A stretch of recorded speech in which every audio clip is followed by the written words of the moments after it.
Reporters often try to stir up controversy by asking leading or loaded questions, hoping to get a dramatic response. However, not all celebrities fall for these tactics.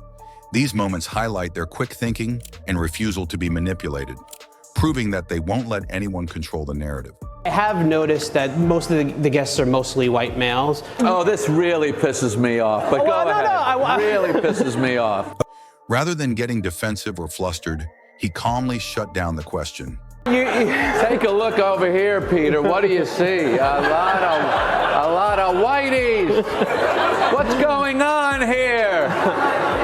People think it's the census or something? I mean, this has got to represent the actual pie chart of America. Who cares? A clearly annoyed Jerry Seinfeld first tried to answer the question with humor, but his tone became more serious as he continued. Seinfeld didn't hold back in his response, firmly shutting down the accusation and making it clear that he wasn't interested in catering to such criticism. He emphasized that the only thing that truly matters in comedy is whether or not a comedian is funny. And I have no interest in gender or race or anything like that, but everyone else is kind of with their little calculating, is this the exact right mix?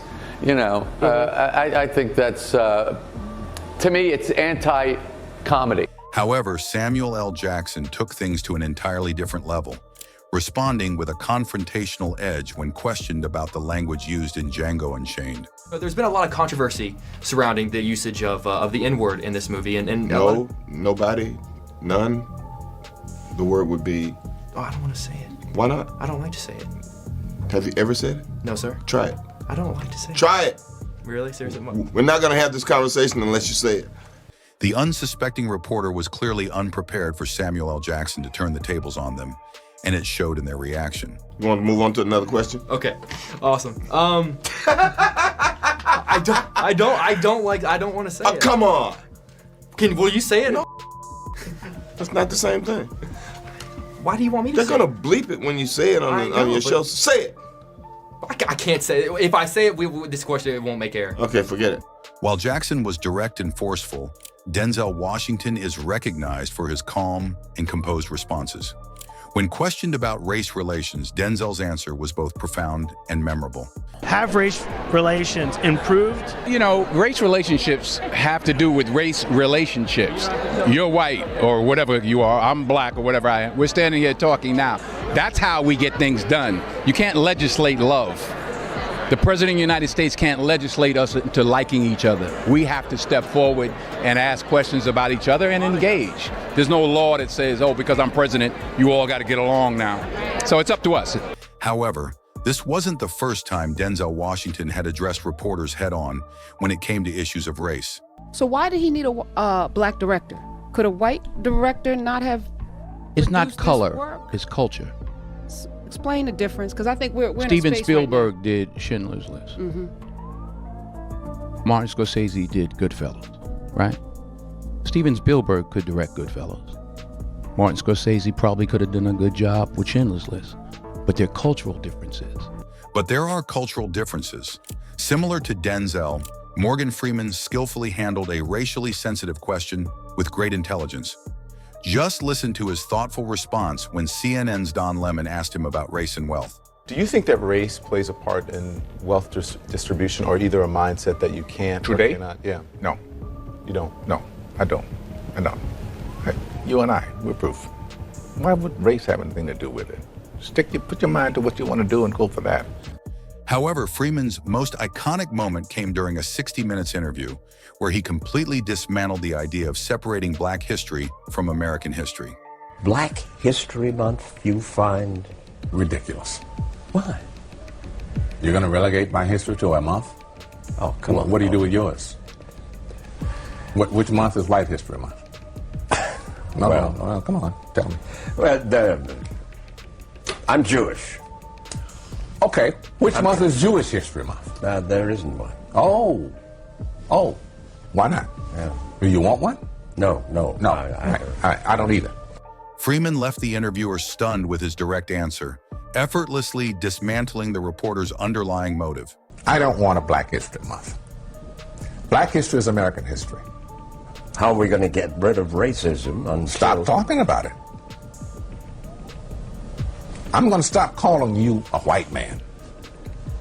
Yeah. And I'm going to ask you to stop calling me a black man. Comedian Bill Burr, however, takes a completely different approach, ditching calm logic and coming out swinging against loaded questions. Can women be funny?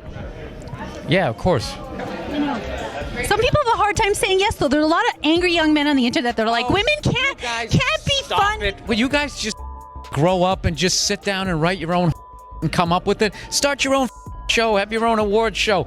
Quit waiting around for other people to do for you. That's the problem. If you guys had your own big club and I was standing outside of it, you'd never let me in. I'd start my own. You guys got to start your own. You got brains in there, right? Yes, absolutely. So write your own and quit your whining. We're all eating a giant sandwich out here. Nobody cares. I don't care. As tensions rose, Burr emphasized that he had more to say regarding the underlying motives of the question. It makes no difference whether you got a or a. All right? Just do what you want to do, and hopefully people respond to it. But this the quotas and all of this become undeniable. With a calm and calculated demeanor, Matthew McConaughey adeptly sidestepped a clear effort to ensnare him with a provocative query. His impressive reply left no question that he maintained full command of the situation. In 2021, you considered a run for governor of the state of Texas. Do you think political office is in your future? Can you see that? If it's where I would deem myself to be most useful? Yeah. Yes. Do you think you could get elected in Texas being anti-gun? Do I think I could get elected in Texas being anti-gun? One thing about if me in politics is to give you a direct statement right there is playing a game that I'm not interested in playing. To give you a direct statement right there. Not every star handles pressure with McConaughey's composure. When faced with a provocative question, rapper Lil Wayne's reaction was notably different and took an unexpected twist. Where are we in the United States of America in race relations and what you see from day to day in your life? God knows I have been nothing but blessed. My whole path, these 33 years have been nothing but a blessing. I have never, never is a strong word, I've never dealt with racism, and I'm glad I didn't have to. I thought that was clearly a message that there was no such thing as racism. That's what I thought that was. After facing widespread criticism, Wayne was questioned about whether he regretted his remarks. His bold and passionate reply made it evident that he stood by his words without hesitation. There was a lot of backlash from people about that. Would you change it, what you said, or you still feel the same way? As the interview reached its peak intensity, Lil Wayne's next move grabbed headlines across the media. Don't come at me with that dumb man. My life matters. He ended our interview angrily. Politician. Lil Wayne is in the business of making music, not apologies. Absolutely, Sean Strickland didn't hold back during a press conference when a reporter asked him politically charged questions. And people like you have weaseled your way into the world. You are an infection. You are the definition of weakness. Everything that is wrong with the world is because of. And the best thing is the world's not buying it. The world's not buying your you're peddling. The world is not saying, you know what, you're right. Chicks have. The world's not saying that. The world's saying, no, there are two genders. I don't want my kids being taught about, who they could school. I don't want my kids being taught about, their sexual preference. Like, dude, this guy's enemy. You want to look at enemy to our world? It's that right there, asking these stupid questions.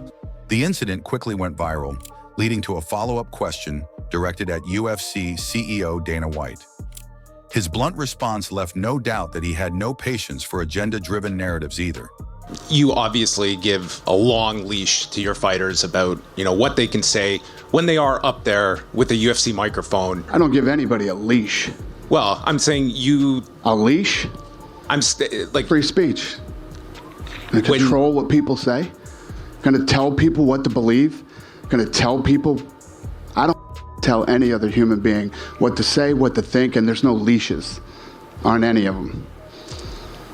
What is your question? I was asking that question. I'll move on, though. Yeah, probably a good idea. That's ridiculous to say I give somebody a leash. Free speech, brother. People can say whatever they want and they can believe whatever they want. Ronda Rousey confidently countered a reporter's loaded question about women's pay disputes in sports with a strong response. We've got quite a large pay dispute happening with our Australian women's soccer team at the moment. Is it frustrating for you as someone who's so prominent in your sport? And we heard you say on the Ellen Show the other day you are the richest fighter in UFC, that sort of thing is still going on? I think that how much you get paid should have something to do with how much money you bring in. I'm the highest paid fighter, not because Dana and Lorenzo wanted to do something nice for the ladies. They do it because I bring in the highest numbers. They do it because I make them the most money. And I think that the money that they make should be proportionate to the money that they bring in. The reporter mentioned the ongoing pay dispute with the Australian women's soccer team and asked if it was frustrating for Rousey, given her prominence in her sport and her comment on the Ellen Show about being the highest paid fighter in UFC. Actor Kurt Russell also firmly shut down the hosts of The View when they posed a pointed question about gun control. Recently, you made some headlines for saying that you felt gun control laws wouldn't deter terrorists. Explain to folks. Well, you know, these are these things where, first of all, I was in a situation, we do what we call a dog and pony. Right. We're out doing the dog and pony selling a picture. And you get sometimes you get what you feel is slightly ambushed by somebody who's really got an agenda. And that's sort of, I think, that's my opinion of what happened to me the other day. Identifying the bias in the question, Russell confidently and unapologetically made his position clear with a sharp response. The last thing I like to watch is entertainers or actors get political. It's just something I can't stand watching. So having said that, no, I was kind of asked to put it in context somehow with this movie. You know, my personal feeling is that there's a big difference between Fantasyland and reality. Fantasyland is what we do. You're either writing something, writing a song, writing a book, doing a movie, doing a television show. That's Fantasyland. And that's where that stuff belongs. In reality, when we're dealing with things like terrorism and whatnot, we're all going to have different opinions on how to do it and how to deal with it. Yeah. Mine happens to be that I think there's a very strong reason founding fathers had for the Second Amendment.